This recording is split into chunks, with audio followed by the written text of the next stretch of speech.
friends! Margaret and Ruby are here. We're ready to read for you the next chapter in our Lion, the Witch, and the Wardrobe series. We're on chapter 15. When we last left off, we were with Susan and Lucy as they watched Aslan die at the hands of the witch. All hope seems lost, but I promise, dawn is breaking, and with dawn comes something new. Ruby wanted to say hello before we got started. Hi. We all miss you, and we look forward to seeing you soon. You ready to go? Mm-hmm. Okay. This is chapter 15, Deeper Magic Before the Dawn of Time. While the two girls still crouched in the bushes, with their hands over their faces, they heard the voice of the witch calling out, "Now, follow me all, and we will set about what remains of this war. It will not take us long to crush the human vermin and the traitors now that that great fool, the great cat, lies dead." At this moment, the children were for a few seconds in very great danger, for with wild cries and a noise of skirling pipes and shrill horns blowing, the whole of the vile rabble came sweeping off the hilltop and down the slope right past their hiding place. They felt the specters go by them like a cold wind, and they felt the ground shake beneath them under the galloping feet of the minotaurs. And overhead there went a flurry of foul wings and a blackness of vultures and giant bats. At any other time they would have trembled with fear, but now the sadness and shame and horror of Aslan's death so filled their minds that they hardly thought of it. As soon as the wood was silent again, Susan and Lucy crept out onto the open hilltop. The moon was getting low, and thin clouds were passing across her, but still they could see the shape of the lion lying dead in his bonds. And down they both knelt in the wet grass and kissed his cold face and stroked his beautiful fur, what was left of it, and cried till they could cry no more. And then they looked at each other and held each other's hands for mere loneliness and cried again. And then again were silent. At last Lucy said, "I can't bear to look at that horrible muzzle. I wonder, could we take it off?" So they tried, and after a lot of working at it, for their fingers were cold and it was now the darkest part of the night, they succeeded. And when they saw his face without it, they burst out crying again, and kissed it, and fondled it, and wiped away the blood and the foam as well as they could. And it was all more lovely and hopeless and horrid than I know how to describe. "I wonder, could we untie him as well?" said Susan presently. But the enemies, out of pure spitefulness, had drawn the cord so tight that the girls could make nothing of the knots. I hope no one who reads this book has been quite as miserable as Susan and Lucy were that night. But if you've been up all night and cried till you have no more tears left in you, you will know that there comes in the end a sort of quietness. You feel as if nothing was ever going to happen again. At any rate, that was how it felt for these two. Hours and hours seemed to go by in this dead calm, and they hardly noticed that they were getting colder and colder. But at last, Lucy noticed two other things. One was that the sky on the east side of the hill was a little less dark than it had been an hour ago. The other was some tiny movement going on in the grass at her feet. At first, she took no interest in this. What did it matter? Nothing mattered now. But at last she saw that whatever it was had begun to move up the upright stones of the stone table. And now, whatever they were moving about on Aslan's body. She peered closer. They were little gray mice. "Ugh," said Susan from the other side of the table. "How beastly! There are horrid little mice crawling all over him." Go away, you little beast, and she raised her hand to frighten them away. Wait, said Lucy, who'd been looking at them more closely still. Can you see what they're doing? Both girls bent down and stared. I do believe, said Susan, but how queer, they're nibbling away at the cords. That's what I thought, said Lucy. I think they're friendly mice. Poor little things. They don't realize he's dead. They think it'll do some good untying him. It was quite definitely lighter by now. Each of the girls noticed for the first time the white face of the other. They could see the mice nibbling away, dozens and dozens, even hundreds of little field mice. And at last, one by one, the ropes were all gnawed through. The sky in the east was whitish by now, and the stars were getting fainter, all except one very big low down on the eastern horizon. They felt colder than they had been all night. The mice crept away again. The girls cleared away the remains of the gnawed ropes. Aslan looked more like himself without them. Every moment his dead face looked nobler as the light grew, and they could see it better. In the wood behind them, a bird gave a chuckling sound. It had been so still for hours and hours that it startled them. Then another bird answered it. Soon there were birds singing all over the place. It was quite definitely early morning now, not late night. I'm so cold, said Lucy. So am I, said Susan. Let's walk about a bit. They walked to the eastern edge of the hill and looked down. The one big star had almost disappeared. The country all looked dark gray, and beyond, at the very end of the world, the sea showed pale. The sky began to turn red. They walked to and fro more times than they could count between the dead Aslan and the eastern ridge, trying to keep warm, and oh, how tired their legs felt. Then at last they stood for a moment, looking out toward the sea and Cair Paravel, which they could now just make out. The red turned to gold along the line where the sea and the sky met, and very slowly up came the edge of the sun. At that moment, they heard from behind them, a loud noise, a great cracking, deafening noise, as if a giant had broken a giant's plate. What's that? Said Lucy, clutching Susan's arm. I feel afraid to turn around, said Susan. Something awful is happening. They're doing something worse to him, said Lucy. Come on. And she turned, pulling Susan round with her. The rising of the sun had made everything look so different. All colors and shadows were changed, that for a moment they didn't see the important thing. Then they did. The stone table was broken into two pieces by a great crack that ran down it from end to end.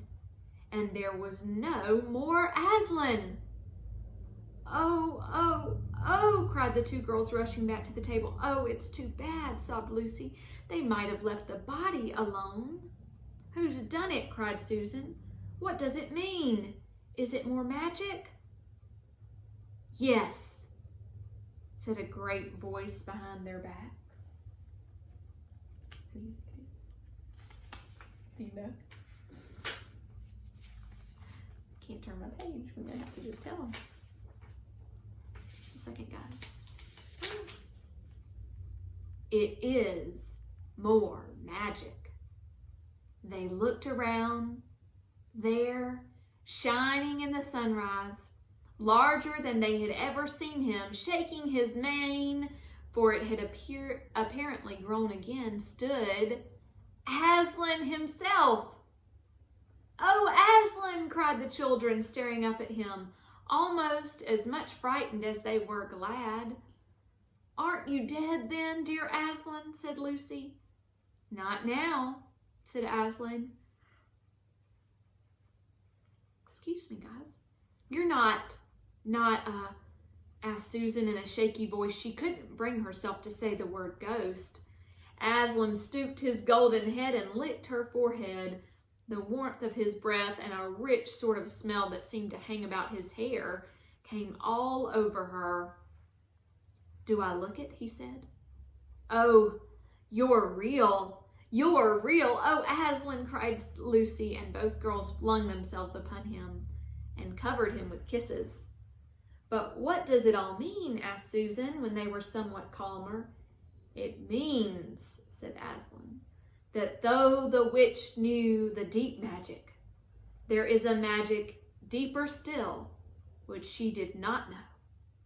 Her knowledge goes back only to the dawn of time. But if she could have looked a little further back into the stillness and the darkness before time dawned, she would have read there a different incantation. She would have known that when a willing victim who has committed no treachery was killed in a traitor's stead, the table would crack and death itself would start working backward. And now, oh yes, now," said Lucy, jumping up and clapping her hands. "Oh, children," said the lion, "I feel my strength coming back to me. Oh, children, catch me if you can." He stood for a second, his eyes very bright, his limbs quivering, lashing himself with his tail. Then he made a leap high over their heads and landed on the other side of the table. Laughing, though she didn't know why, Lucy scrambled over it to reach him. Aslan leaped again. A mad chase began. Round and round the hilltop he led them, now hopelessly out of their reach, now letting them almost catch his tail, now diving between them, now tossing them in the air with his huge, beautiful, velveted paws, and catching them again, and now stopping unexpectedly, so that all three of them rolled over together in a happy, laughing heap of fur and arms and legs. It was such a romp as no one has ever had except in Narnia, and whether it was more like playing with a thunderstorm or playing with a kitten, Lucy could never make up her mind. And the funny thing was that when all three finally lay together, panting in the sun, the girls no longer felt in the least tired or hungry or thirsty. "And now," said Aslan presently, "to business. I feel I am going to roar. You had better put your fingers in your ears." And they did. And Aslan stood up, and when he opened his mouth to roar, his face became so terrible that they did not dare to look at it.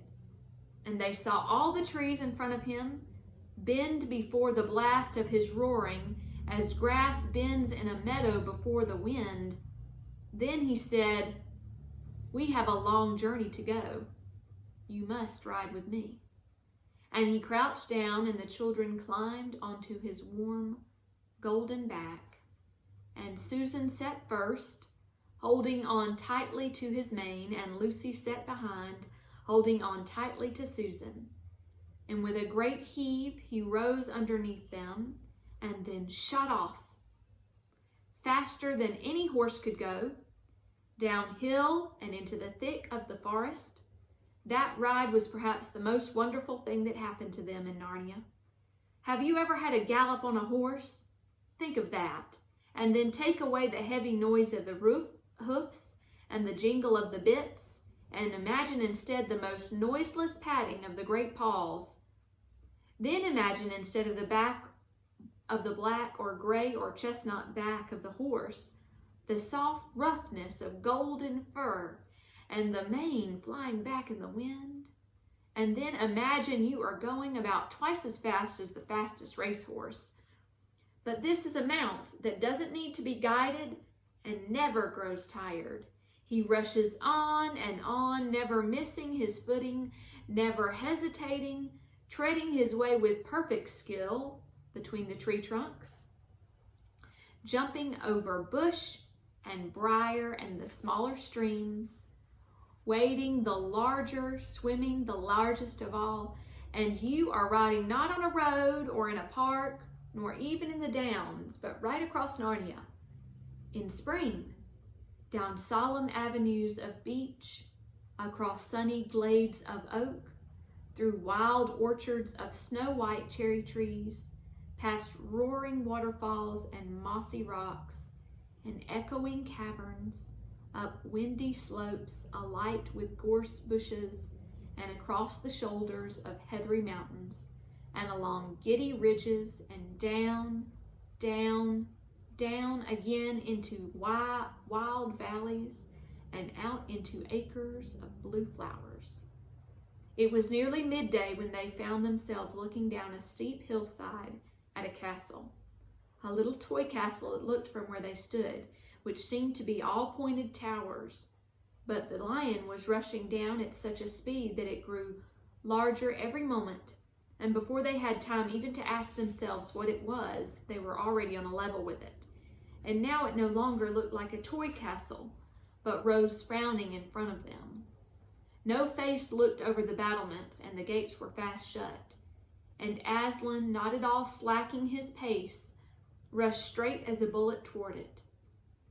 "The witch is home," he cried. "Now, children, hold tight."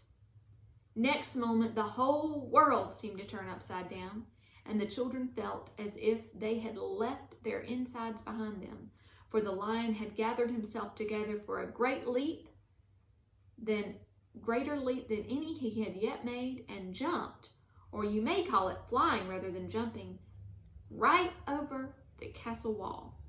The two girls, breathless and unhurt, found themselves tumbling off his back in the middle of a wide stone courtyard full of statues. And that's the end of chapter 15. Check back on Saturday for chapter 16. Sunday we have our small group at 10 a.m. And check back on Instagram tomorrow for our first talent show Thursday with one of our youth. It's a great musical talent that we'll have shared, so make sure you check back. It'll be great, I promise. Ruby, do you have a talent you're going to share at some point? No? Maybe we can work one out. What do you say? Maybe. All right. Bye, guys. Can you say bye? Bye. See you.